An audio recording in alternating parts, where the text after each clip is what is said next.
Hello guys, for today's video magluluto tayo ngayon ng pansit bato, fresh from Bicol. So ito nga pala yung mga ilalagay kong sangkap.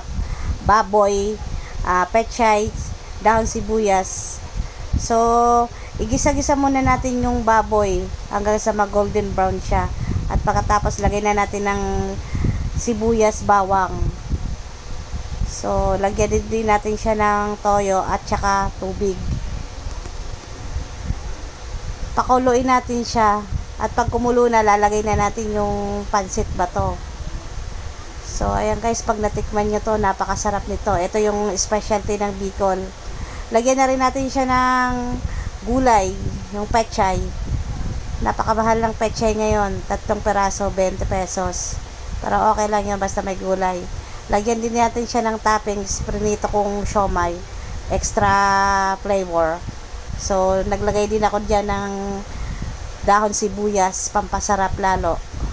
So, dapat pagluluto ng pansit bato, wag natin siyang papatuyuin, yung medyo may sabaw-sabaw para mas masarap. So, ayan guys, luto na yung ating merienda. So, ano pa hinatay? Kainan.